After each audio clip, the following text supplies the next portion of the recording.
Deus pela sua vida. Eu quero pedir que você cumprimente um irmão que está aí do seu lado, dê a ele a paz do Senhor.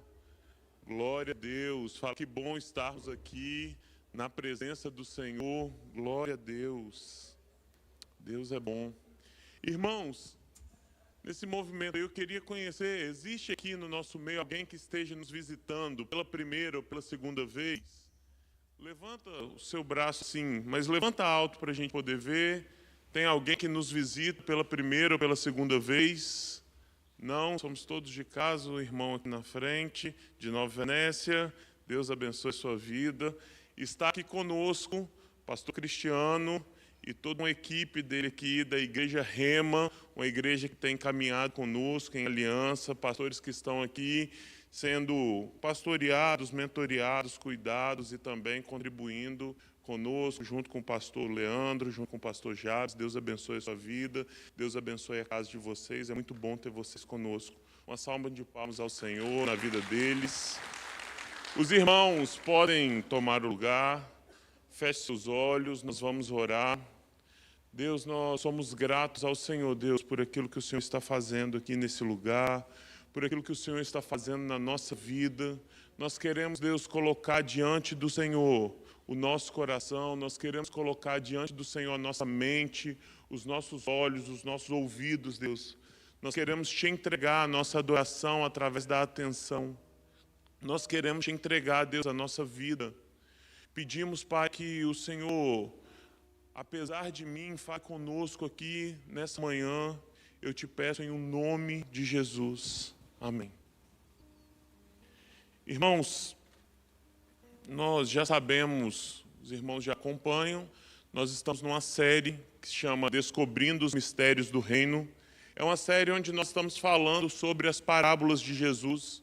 Certa feita, Jesus contou algumas parábolas, os discípulos perguntaram para ele: Jesus, por que você fala, né, através de parábolas? Ele fala assim: eu falo para que aqueles que não são do reino, ouvindo, não ouçam. Ouvindo, não entendam. Então, depois ele conclui: mas a vocês é dado a conhecer os mistérios do reino de Deus. Então, veja bem, é muito importante a gente conhecer o contexto histórico de uma parábola? Sim, é muito importante, ajuda muito nós entendermos o todo. Porém, é interessante falar também o seguinte: aqueles homens que ouviam aquelas parábolas naquele tempo, eles estavam dentro daquele contexto, eles entendiam muito bem. Eles entendiam muito bem o contexto, mas não entendiam a preciosidade que existia ali. Os tesouros, os mistérios que estavam ali por trás, eles não entendiam. Então é importante nós entendermos o contexto, sim. Agora, existe algo além do contexto. Existe algo mais fundo do que aquilo que eles ouviam naquela época. E isso depois Jesus explicava para os seus discípulos à parte. E é isso que nós estamos vendo aqui nessa série de mensagens. Eu quis muito pregar essa mensagem, muito mesmo. O pastor Leandro, pastor Jabes, que deu a ideia dessa série, né, e depois nós fomos, no mês passado nós falamos sobre as parábolas que falam sobre luz, então falamos sobre a parábola da candeia, falamos sobre a parábola da dracma perdida, e na última semana o pastor Leandro, quem não viu, veja, falou sobre as 10 virgens. E agora nós vamos começar uma outra tríade de parábolas. Nós vamos falar hoje sobre a parábola do tesouro escondido e da pérola preciosa. Nós vamos falar nesse mês, o ministro Douglas vai falar sobre o administrador fiel e o pastor Leandro vai falar também sobre a parábola do semeador. Vai falar sobre semente e terra. Glória a Deus. E essa mensagem, essa passagem é uma passagem que tem mexido muito comigo nos últimos meses em especial, esse ano em especial. E ela começa em Mateus capítulo 13. Vamos lá? Mateus capítulo 13, versículos 44. Vai estar aqui na frente, mas pode abrir a sua Bíblia aí.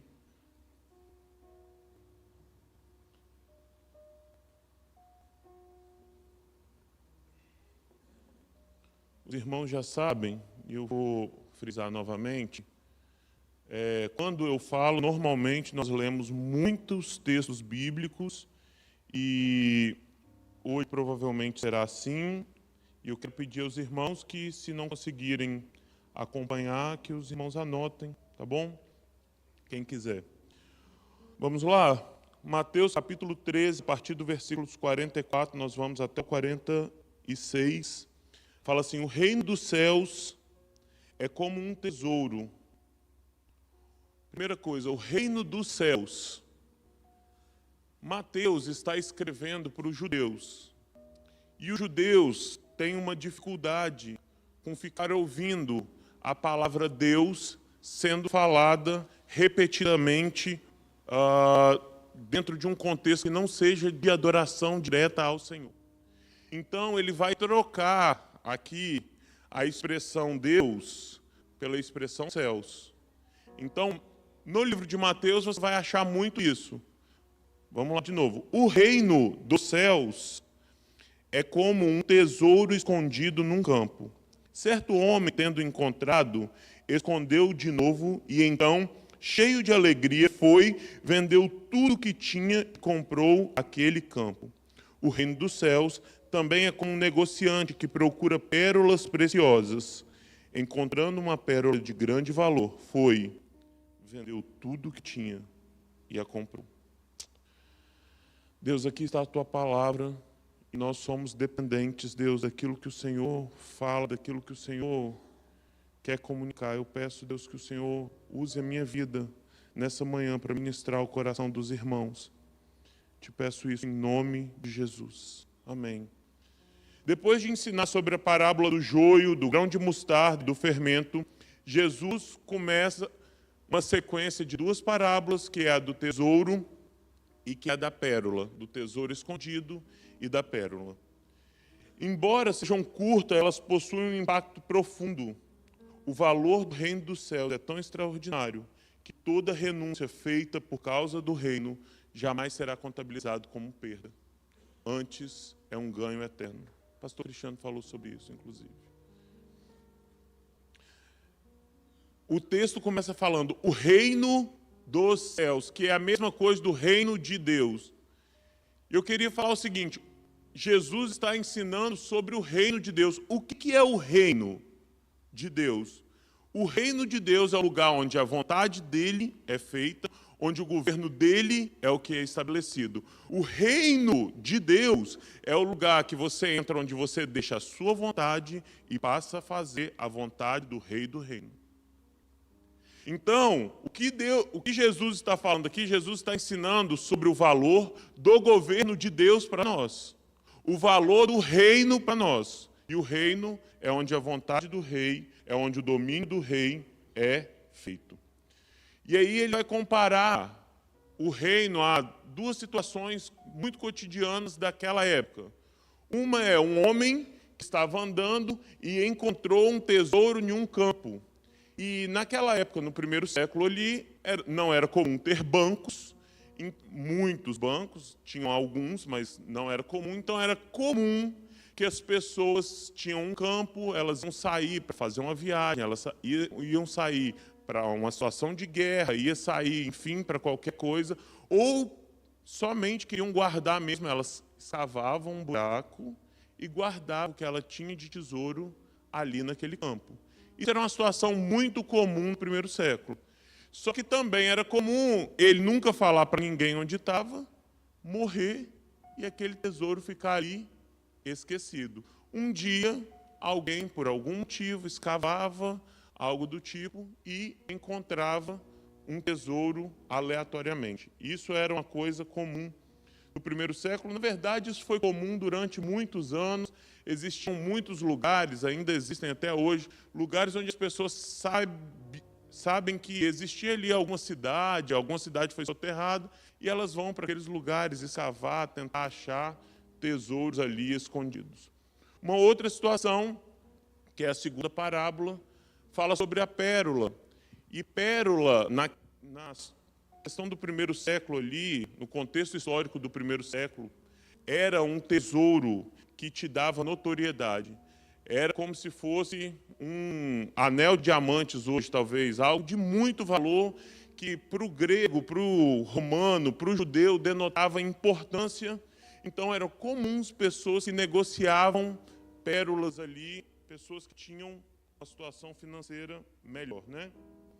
Mas o foco dessa parábola não está no campo, não está na pérola, não está nem por assim dizer no tesouro, o foco está no valor daquilo que foi encontrado. O homem, entendendo o valor, aí ele foi e tomou uma atitude. Somente quem conhece o valor do reino entende que toda renúncia por Cristo é infinitamente menor do que aquilo que se recebe em troca. E Jesus ainda hoje pergunta para nós, qual é o valor do reino para você? Qual é o valor de entrar neste lugar de governo do Senhor para nós? O quanto nós enxergamos de valor nisso de fato? Isso é algo que nós vamos pensar nessa manhã. O reino é um tesouro que precisa ser descoberto. O versículo 44 fala assim: o reino dos céus é como um tesouro escondido num campo. O reino está presente, mas nem todos conseguem enxergá-lo. Aquele tesouro esteve ali durante muito tempo. Muitas pessoas passaram por ele, muitas pessoas pisaram nele, muitas pessoas precisando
a natureza, como que vocês não reconhecem Deus?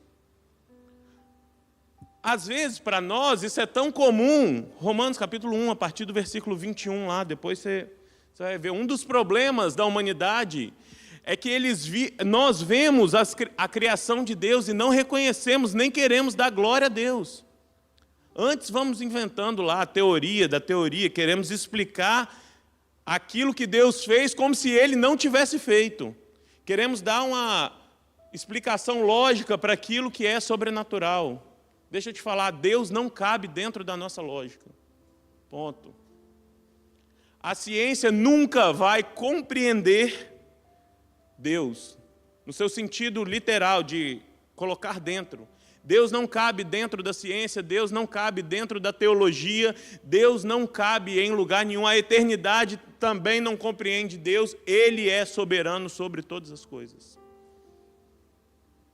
Foi durante a vida comum, no pasto, que Davi encontrou o tesouro que era o próprio Senhor.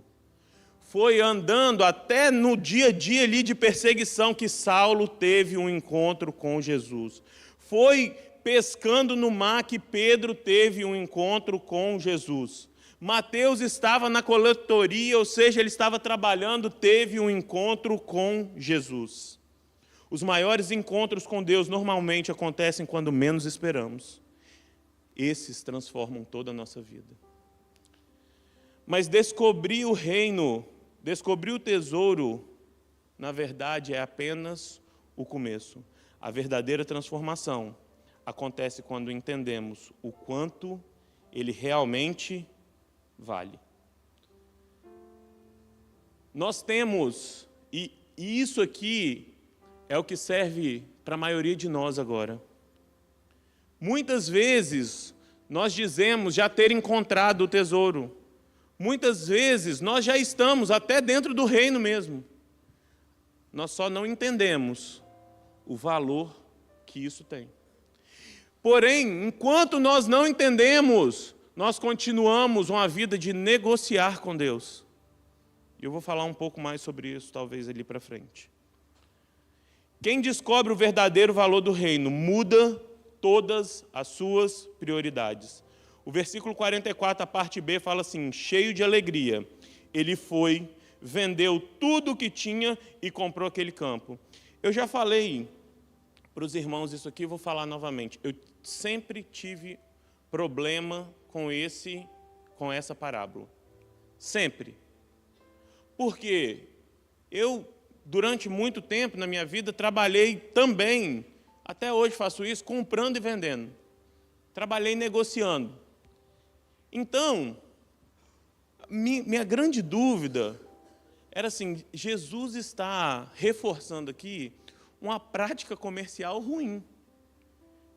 Olha bem, o cara, só ele descobriu um tesouro que tem no campo. Quem sabe desse tesouro? Só ele. Ele pode ir lá no dono do campo e falar assim: quanto que você quer nesse campo? Deixa eu ver aqui, você quer 1.000? Tá, mas deixa eu contar aqui. Ele quer 1.000, eu tenho 5.000. Eu vou fazer uma oferta melhor para você, vou te dar 1.500. Olha só, comprou o campo do tesouro que ele tinha encontrado e ainda poupou algo. Isso, não sei se para você isso faz sentido, mas para mim isso sempre foi fora da lógica. Porque ele não negociou, ele não questionou. Ele simplesmente foi lá, vendeu tudo e comprou o campo. E durante muito tempo isso foi uma dúvida sincera dentro do meu coração. Até que eu entendi que eu não entendia era o valor do tesouro. Que o que eu não sabia é que eu estava dentro do reino, mas não sabia o quanto o reino de fato valia. E enquanto eu não entendo esse valor, eu vou negociando. Então eu venho na igreja domingo, de manhã, não venho à noite, porque eu já vim. Na terça eu vou ver se eu estou cansado, se não sei o quê. A célula, meu Deus, minha casa vai bagunçar. Não sei o quê. Se for na outra casa, se for uma célula de mulher, se for uma célula de homem, eu vou, porque mulher fala muito. Se for uma célula de mulher, eu vou, porque homem não pode saber isso. Se for isso, se for perto, se não for longe, se for me custar só R$30, se for... E nós vamos, enquanto nós não entendemos o valor, nós vamos negociando.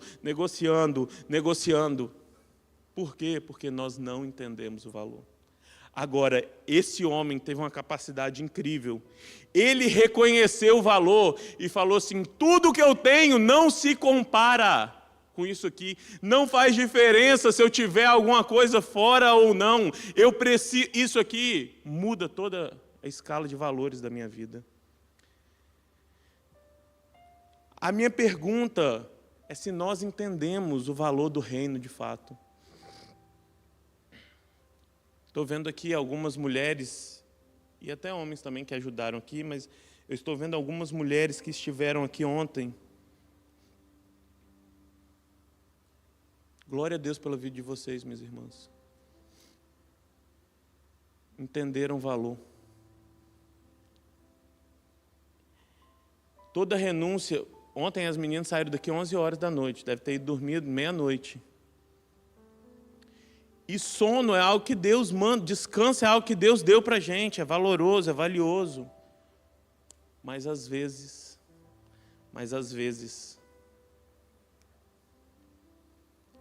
se nós entendemos o valor, nós vamos dormir numa outra hora. Nós vamos descansar num outro momento. Às vezes, na verdade, nós descobrimos que o nosso sábado é Jesus, que o nosso descanso está nele. Que se você dormir mais, às vezes você nem descansa tanto igual estar nele. Que quem te dá um fardo leve para carregar é ele. Vinde a mim, todos vós que estão cansados e sobrecarregados, e eu darei alívio ou descanso para as vossas almas. O que a gente tem que fazer quando está cansado e sobrecarregado? Dormir. Largar tudo. Não. Jesus falando, vinde a mim.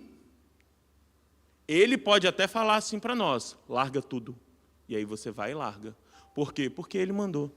Ele sabe. Agora, não tome uma decisão sem ir a ele. Por quê? Porque é ele que te dá descanso para as nossas almas. É ele que nos dá descanso. Amém? Toda renúncia feita por causa de Cristo é consequência da descoberta do seu valor. Quem encontra o reino não vive contando o que perdeu, vive celebrando aquilo que encontrou. E, de certa forma, é o que o apóstolo Paulo fala quando ele diz, que tem por perda todas as coisas pela excelência de conhecer a Cristo. Mas hoje eu quero dar atenção para um outro texto do apóstolo Paulo, que para mim também fala sobre isso, 2 Coríntios, capítulo 4, nós vamos ler a partir do versículo 16. Por isso, não desanimamos. Se chegar em casa, se você puder, lê o capítulo 4 de 2 Coríntios todo. Por isso, não desanimamos. Estou falando por causa de Cristo, por causa da graça de Cristo, enfim. Embora exteriormente nos desgastemos, interiormente estamos sendo renovados dia após dia. Embora exteriormente nos desgastemos, interiormente estamos sendo renovados dia após dia. Não tem como você explicar isso aqui para ninguém. Ou você vive, ou não tem como você explicar para um médico, enfim.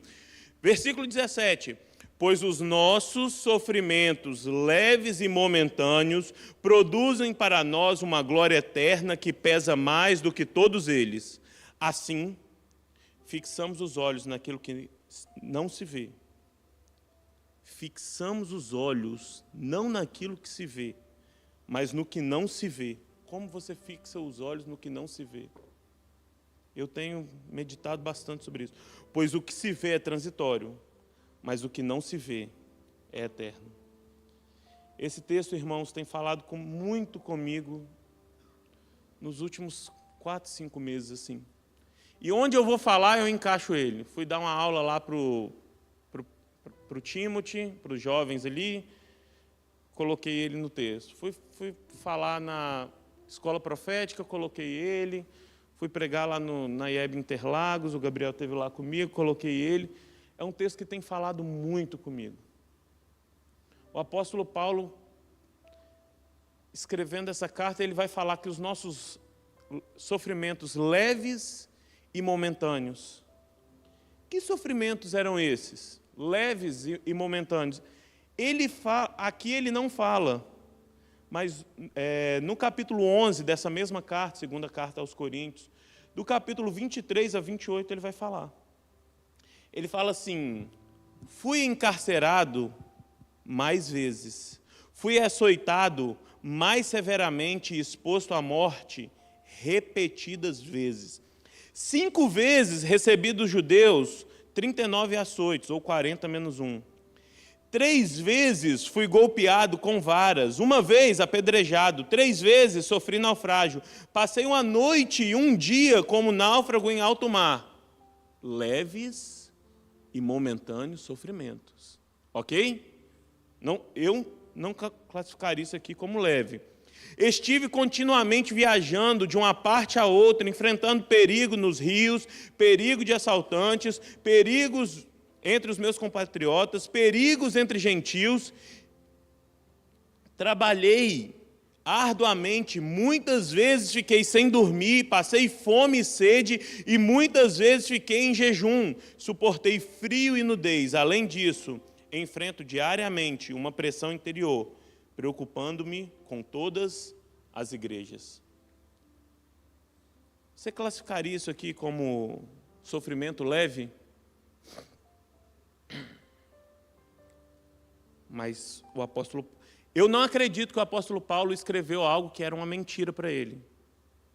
Pelo contrário, eu acredito que ele estava divinamente inspirado e escreveu que esses sofrimentos eram leves e momentâneos. Se eu passar por qualquer coisa disso aqui, no outro dia, além de eu querer desistir, eu tenho um grupo de irmãos que fala assim: não, mas aí já é exagero. Não, mas aí você foi apedrejado? Pelo amor de Deus, sai disso. Corre disso. Deus ama a sua vida. O apóstolo Paulo chama isso de sofrimentos leves e momentâneos. Isso são sofrimentos leves. Paulo viveu assim por anos. Isso é momentâneo? A resposta para essa pergunta é uma das respostas que eu mais gosto de dar, os meus amigos sabem disso. Sim e não. Depende do lugar onde você está enxergando. Depende da ótica que você está vendo. Paulo dá uma dica para nós. Vamos voltar lá no capítulo 4. Ele fala assim, versículo 17. Pois os nossos sofrimentos, leves e momentâneos, produzem para nós uma glória eterna que pesa mais do que todos eles. Então, por mais que as coisas estivessem acontecendo, e ele não nega, chama de sofrimento. Depois ele descreve na mesma carta o que a gente leu aqui no capítulo 11. Os olhos dele estavam na glória que era produzida, que pesa mais do que todos eles. O negócio é que, como nós não entendemos o valor daquilo que nós encontramos, nossos olhos estão sempre naquilo que nós estamos passando. Ai, meu Deus, olha o que eu estou fazendo, olha o que eu estou vivendo, misericórdia, não sei o que. Meu irmão, tira os olhos de você, olha para o peso de glória que está dentro do tesouro que você encontrou.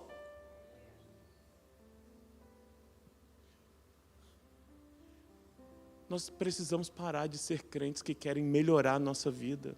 Vende tudo da sua vida. Vende tudo. A nossa vida não tem valor. Isso aqui no mundo esquece. Se você comparar com o valor do reino de Deus. Nós precisamos parar de vir para o culto, buscar uma bênção. Buscar uma posição, Meu irmão, isso é muito pequeno. Isso é muito pequeno. Não é. Alguém, alguma igreja, em algum lugar, infelizmente, um dia colocou um slogan e isso chamou a atenção de muitas pessoas. Pare de sofrer, venha para cá. Não vai parar. Está escrito assim, ó, no mundo vocês vão ter aflição.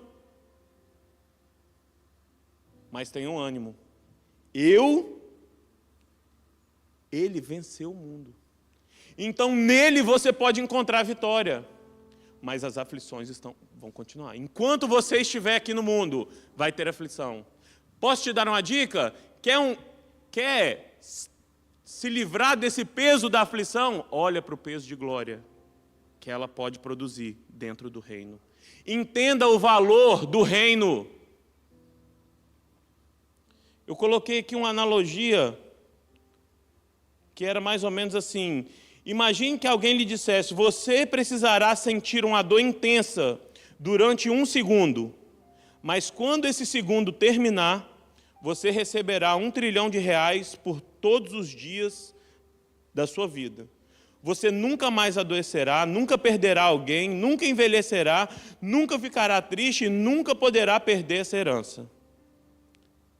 A dor daquele segundo seria real, sim, mas seria incomparável com aquilo que você receberia.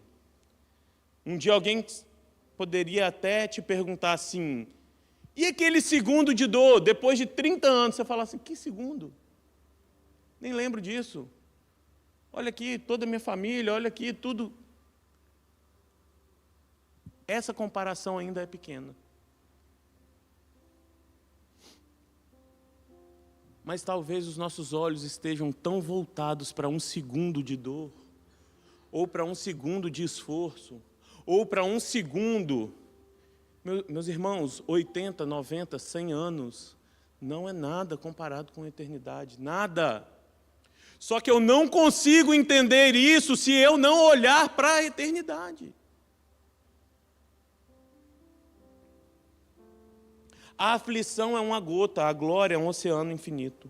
A aflição é 1 segundo, a glória é uma eternidade sem fim. O tesouro vale mais do que tudo. E quando nós descobrimos o valor verdadeiro desse tesouro, o reino reorganiza completamente a nossa vida. Jesus não está ensinando que todos precisam vender seus bens. Ele ensina que nada pode ocupar o lugar que pertence ao reino de Deus. Tem um homem na Bíblia para mim que caracteriza exatamente essa parábola. Esse homem se chama Obed-Edom e nós vamos ler a história dele em 2 Samuel, capítulo 6, a partir do versículo 10. Quem conhece aqui a história de Obed-Edom? Ele teve um encontro com o reino durante 3 meses, num dia qualquer da sua vida. Ele estava lá vivendo e a presença de Deus chegou dentro da casa dele. Num dia comum, andando pelo campo, ele encontrou um tesouro. Assim, versículo 10. Você já conhece essa história, mas eu vou te contar rapidamente. Davi fala assim, a arca está em tal lugar, nós vamos ir buscar a arca e vamos fazer uma casa para Deus. A arca é a presença de Deus, a presença precisa habitar aqui e nós vamos trazer ela. Ele ia trazer a arca para a cidade de Davi. Ok, você já conhece essa história, mas eu estou só te relembrando. Ele coloca a arca em cima de um carro de bois e eles vão fazendo um culto, dançando, pulando, ofertando, e daqui a pouco um dos bois tropeçam, Uzá coloca a mão na arca para a arca não cair, e Uzá, o que acontece com ele? Morre na hora. Morre na hora.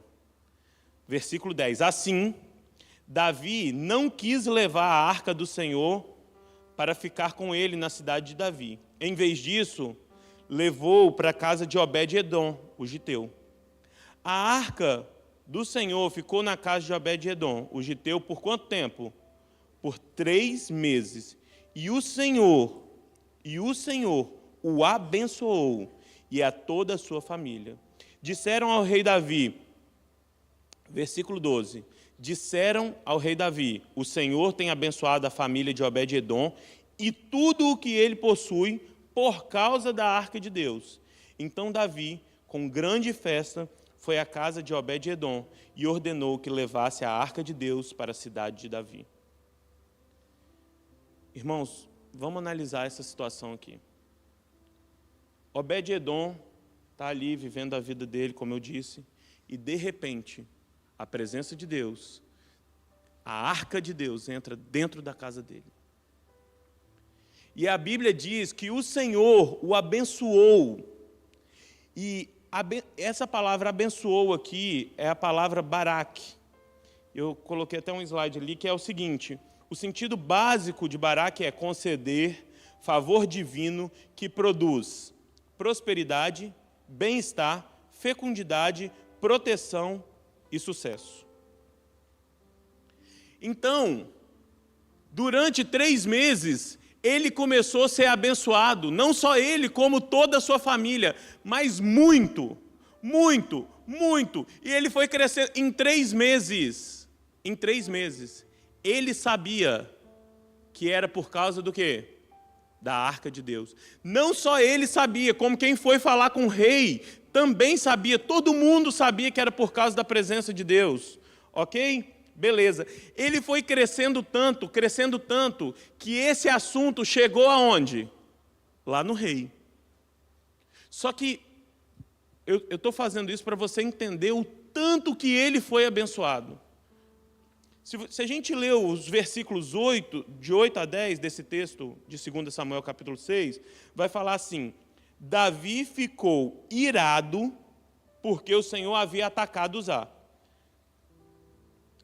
Até hoje, aquele lugar é chamado de Pérez-Uzá. Pérez-Uzá significa ataque contra Uzá. Naquele dia, Davi teve medo do Senhor. Davi ficou irado, Davi teve medo do Senhor e se perguntou: como a arca do Senhor chegará até mim? Assim, foi o versículo 10 que a gente leu. Davi já não quis mais levar a arca do Senhor. Então, vamos lá. Chegou, Obed-edom foi sendo tão abençoado que aquilo começou a virar notícia ao redor. As pessoas começaram a comentar: você viu o tanto de gado que esse mês o pessoal lá de Obed-edom produziu? Todas as esposas dos filhos de Obed-edom, todos ficaram grávidas esse mês. Você ouviu falar isso? Você ouviu que o café dele... Você ouviu... Só que isso foi virando um burburinho tão grande, que em algum momento alguém teve que tomar uma decisão de falar com o rei algo que tinha causado no rei ira, frustração e raiva contra o próprio Deus. Medo de Deus. Aí agora, isso tomou uma escala tão grande que alguém tem que entrar lá e falar: vou falar com o rei de um assunto que está quase proibido de falar aqui. Será que... Se ele entrar na presença do rei e falar algo que o rei não quer ouvir, não é algo muito agradável, não. Na verdade, você corre até um risco. Mas a coisa tomou uma proporção tão grande que já não tinha mais como. Eles foram lá falar. Ele recebeu um baraque tão grande que eles chegaram ao ponto de levar para o rei um assunto que era, entre aspas, proibido no palácio. Algo que tinha aborrecido, causado ira, medo e frustração no próprio rei. Em 3 meses, a família dele cresceu tanto, a fazenda deles produziu tanto, eles enriqueceram tanto que as pessoas próximas ao rei não tiveram outra opção a não ser levar aquela notícia ao rei novamente. Então, irmãos, nesses 3 meses ele foi muito abençoado. E todo mundo sabia, tanto é que está lá no versículo 12, que era por causa da arca de Deus. Mas agora, o rei chega para levar a arca para a cidade de Davi. Primeira coisa que não há registro no texto. Não há nenhum registro no texto de Obed-edom contestando aquilo. Obed-edom, como todo mundo sabia que era por causa da arca que eles estavam sendo abençoados. Abre aspas, o ganha-pão dele era a arca. Agora o rei chega lá para tirar a arca. Obed-edom não contesta isso. ele conquistou muita coisa durante esses 3 meses, como o texto registra. Mas o que me chama a atenção nele, não é nem ele não só não contestar, é que ele conquistou riqueza, como a expressão Barak diz, bem-estar, proteção. Ele acertou a vida dele toda agora. Agora era só viver de juros, viver de aposentadoria, vida feita, ficar em casa. Agora aproveitar os netos, que já tinha 3 meses, então daqui 6 meses os netos novos iam nascer. Agora chegou a hora de aproveitar a vida, de desfrutar das bênçãos. Obrigado, Deus, obrigado, Davi, até logo, domingo eu estou no culto, se der, talvez uma vez por mês, porque na verdade vou começar a fazer umas viagens. Agora minha vida está certa. Valeu presença, valeu arca, tchau, pode levar, Davi, valeu, hein? E talvez essa fosse a atitude da maioria de nós. Mas sabe o que Obed-Edom fez? Isso me marca muito, me chama muita atenção. Obed-Edom tinha entendido o valor da presença, irmãos. Crônicas, capítulo 26. 1 Crônicas, capítulo 26. Vai falar assim, essa é a relação dos grupos dos porteiros. Está falando aqui de quem trabalhava no templo ali, na casa do Senhor. Essa é a relação dos grupos dos porteiros. Versículo 4, foram estes os filhos de Obed-Edom, Semaías, o primogênito, Jeozabe, o segundo, Joá, o terceiro, Sacar, o quarto, Natanael, o quinto, Amiel, o sexto, Issacar, o sétimo, Peulatai, o oitavo. De fato, Deus havia abençoado Obed-Edom. Todos estes foram descendentes de Obed-Edom. Eles e os seus filhos e parentes eram capazes e aptos para a obra. Ao todo, foram 62 descendentes de Obed-Edom. Obed-Edom. Sabe o que aconteceu, meu irmão? Obed-Edom, ele e toda a família dele, se mudaram daquele lugar onde Deus tinha abençoado, onde a plantação tinha frutificado, onde o gado tinha reproduzido.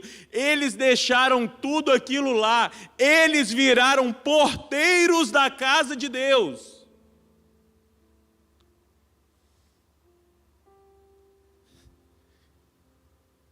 Eles olharam e falaram, se a arca está se movendo, eu vou me mover. Mas e o seu dinheiro? Vendo tudo, deixo tudo. Acabou. Por quê? Por causa da presença. Entendeu? Esse homem entendeu tanto que ele não se moveu sozinho. Ele e toda a família dele foi junto.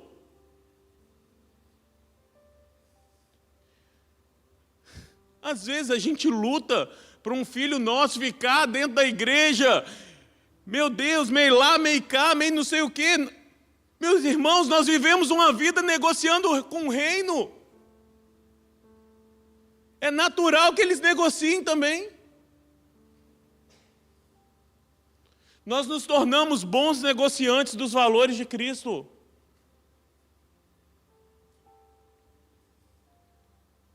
Deixou tudo para servir ali, na recepção da igreja. Se existe de alguma forma, se eu puder limpar, se eu puder estar de alguma forma perto da arca, eu vou fazer. Mas Obed-Edom, você está deixando a sua aposentadoria, não importa. Não, mas o seu trabalho é muito bom. E daí? Mas você juntou a vida inteira, pastor.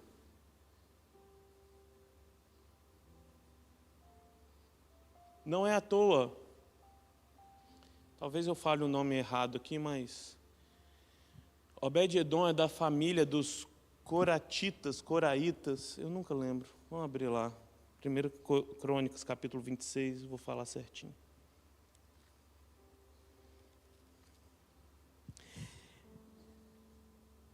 Tá, aqui nem fala. Fala assim. Essa é a relação dos grupos dos porteiros, dos coreitas. Dos coreitas. Por que eu quis abrir isso? Por que eu quis falar? Porque foi dessa mesma família que escreveu o Salmo 84. E o Salmo 84, versículo 10. Salmo 84, versículo 10. Diz assim: melhor é um dia nos teus átrios do que 1000 em outro lugar. Prefiro ficar à porta da casa do meu Deus. Foi exatamente isso aqui que Obed-Edom fez.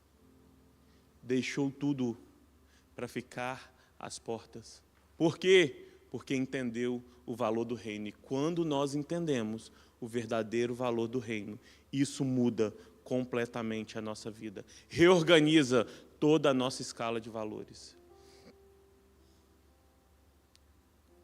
Nós deixamos de ser negociadores. O reino de Deus é um reino de tudo ou nada. O reino de Deus é o reino de uma coisa. Uma coisa eu pedi ao Senhor e a buscarei. Uma coisa. O reino de Deus é um reino de uma coisa. Se você está procurando alguma coisa a mais do que uma coisa, sinto te dizer, você vai se frustrar. Você ainda não entendeu o verdadeiro valor. E eu estou falando você, mas de repente talvez estaria falando eu. Talvez deveria falar nós, não sei. Irmãos, se nós não entendermos o verdadeiro valor daquilo que nós encontramos, nada muda. Não faz nem diferença. Por isso que muitas vezes nós vivemos em dificuldade na sociedade. Nós temos dificuldade porque eu vivo buscando as mesmas coisas que o ímpio vive. No trabalho, eu busco uma promoção do mesmo jeito, por causa do mesmo motivo que o ímpio busca. Todo mundo quer ganhar mais, por quê? Porque eu quero ter uma vida melhor, eu quero melhorar, eu quero viver mais confortável, eu quero... Todo mundo quer isso. Mas isso nunca vai nos satisfazer. Nunca.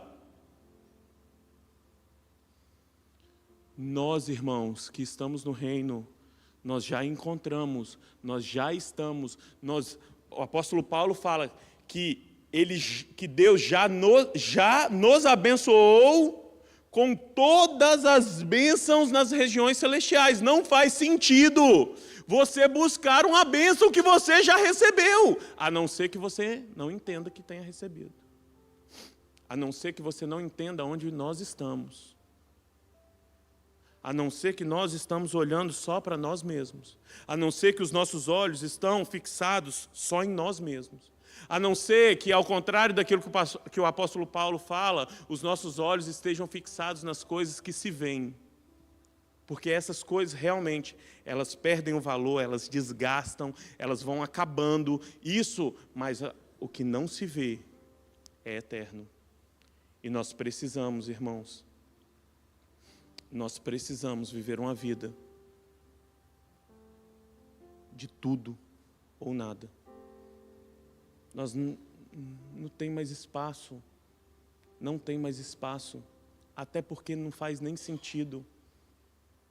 É como se você tivesse uma dívida de R$1, tivesse 1 bilhão na sua casa, mas parece que você nunca vê. E aí você fica, todo dia você sai para reclamar, nossa, R$1, nossa, R$1, nossa, não sei o quê. Não. Aí um dia alguém chega para o incrédulo e fala assim, você sabia que ele tem 1 bilhão em casa? O incrédulo não acredita. Por quê? Porque não faz sentido. Então não faz sentido você falar que adora o Senhor com tudo que você tem, sendo que o nosso comportamento é o mesmo do ímpio. Não faz sentido. Aí a gente vive essa sociedade que a gente está vivendo aí, ó. Que a gente não tem moral nem para... A gente não tem moral nem para pregar. Às vezes a gente vai falar com o irmão, quando a gente olha, com o irmão não, com alguém que a gente gostaria que fosse nosso irmão. Às vezes a gente olha, a gente vive tão igual, que eu fico... Um irmão foi pregar para um incrédulo, o cara falou assim, para viver essa vida aí, você reclama todo dia. Você acha que eu quero essa vida aqui para mim? Não.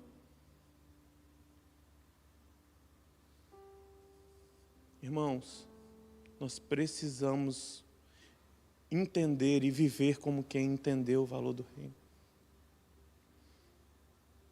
Parar de negociar. Para de negociar, irmão.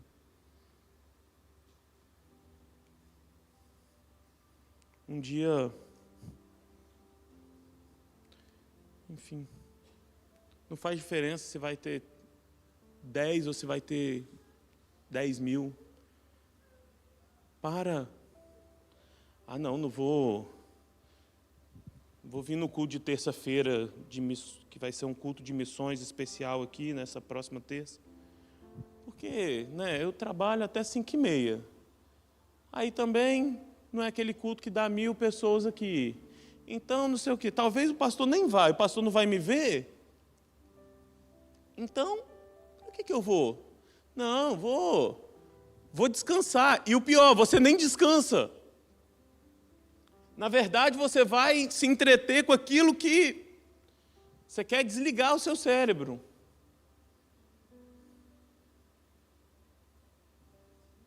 Vende tudo. Vende tudo. Vocês estão entendendo que eu não estou falando isso literalmente, claro, pelo amor de Deus. Abre mão de tudo. Vamos viver, irmãos, uma vida dedicada ao Senhor. Ah, não vou tocar não, porque naquela escala, na célula, tem 5 pessoas. Não vou tocar para 5 pessoas, não. Não vou dedicar 2 horas estudando a mensagem da célula, que minha célula tem 6 pessoas, eu chego lá e faço de qualquer jeito.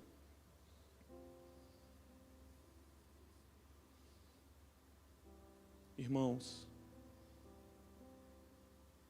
o reino vale mais do que tudo que nós temos. Vale mais que o nosso trabalho, vale mais do que tudo. Ele engloba a nossa família, então não vou nem falar que vale mais que a família. Não. O reino vale mais do que tudo, vale mais do que todas as suas vontades, vale mais do que todos os seus sonhos. Vale mais do que todos os seus sonhos.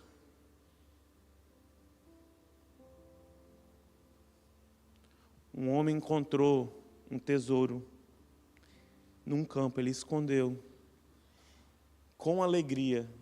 Como eu disse aqui da última vez, o C.S. Lewis fala que no céu a alegria é um assunto sério. Alguém já disse que um crente murmurando, um crente que só vive triste, é o maior destestemunho que existe. O reino de Deus é paz, justiça e alegria. E se nós encontramos isso e entendemos o valor, nós precisamos viver em paz, justiça e alegres no Espírito. Alegria, talvez você entenda que é um sentimento, mas a Bíblia chama de fruto do Espírito. Nós estamos debaixo de um tempo. Ontem foi profetizado sobre isso aqui, o tema, inclusive, era isso. A conferência era para mulheres, chamava Frutíferas. Quem sabe é um tempo de nós manifestarmos esses frutos. Fique de pé, por favor, meus irmãos.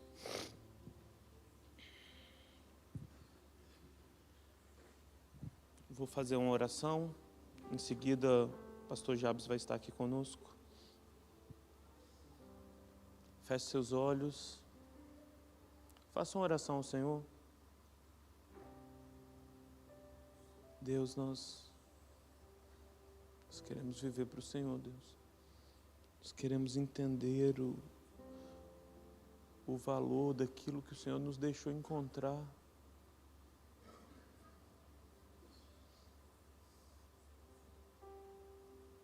Nos ensina a fixar os nossos olhos, Deus, naquilo que não se vê. Nos ensina a fixar os olhos naquilo que não se vê. Nos ensina, Deus, a olhar para os valores do Teu reino. Ah, Jesus.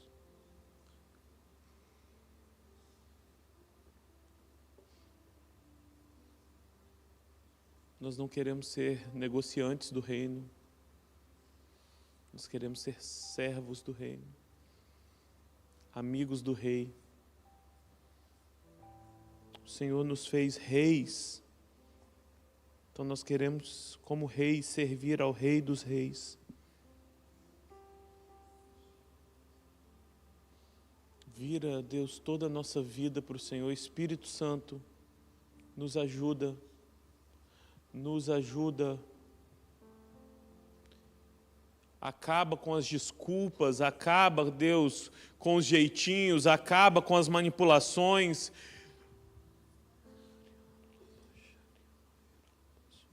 Tira as vendas dos nossos olhos, nós queremos fixar os nossos olhos no Autor e no Consumador.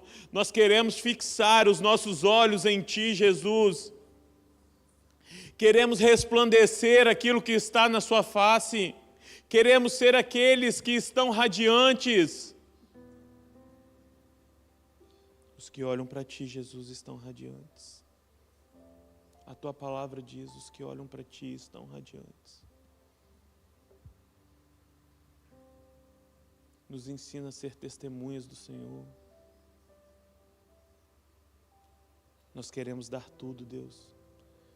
Nos ensina a vender tudo. Não nos deixa ser Ananias e Safira. Não nos deixa ser Ananias e Safira. Não nos deixa, Deus, vender tudo e reter uma parte. Nos deixa ser Barnabé, Deus. Nos deixa ser filhos da profecia. Uma resposta do Senhor por um tempo.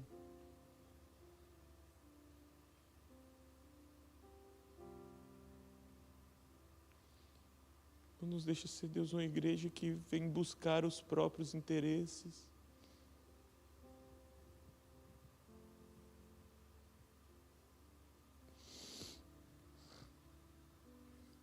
Não nos deixa ser, Deus, pessoas que vêm buscar os próprios interesses. Nós queremos o Senhor, Deus.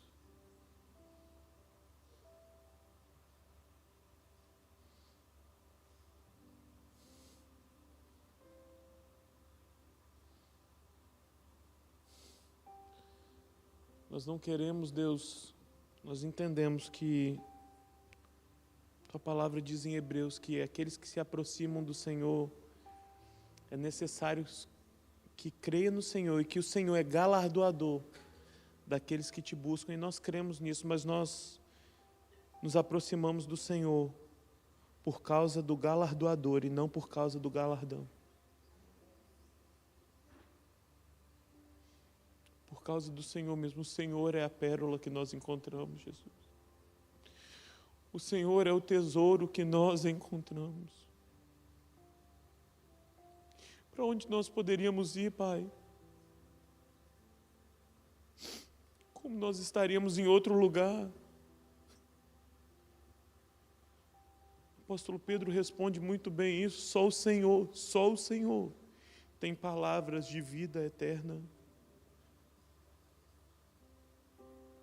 Como nós iríamos para outro lugar?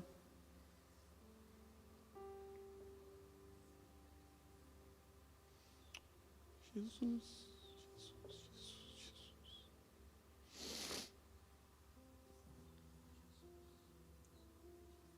Muda os nossos corações, Deus. Muda a nossa intenção. Transforma, Deus, a nossa vida. Os nossos desejos, os nossos interesses. Te peço em nome de Jesus, Pai. Amém.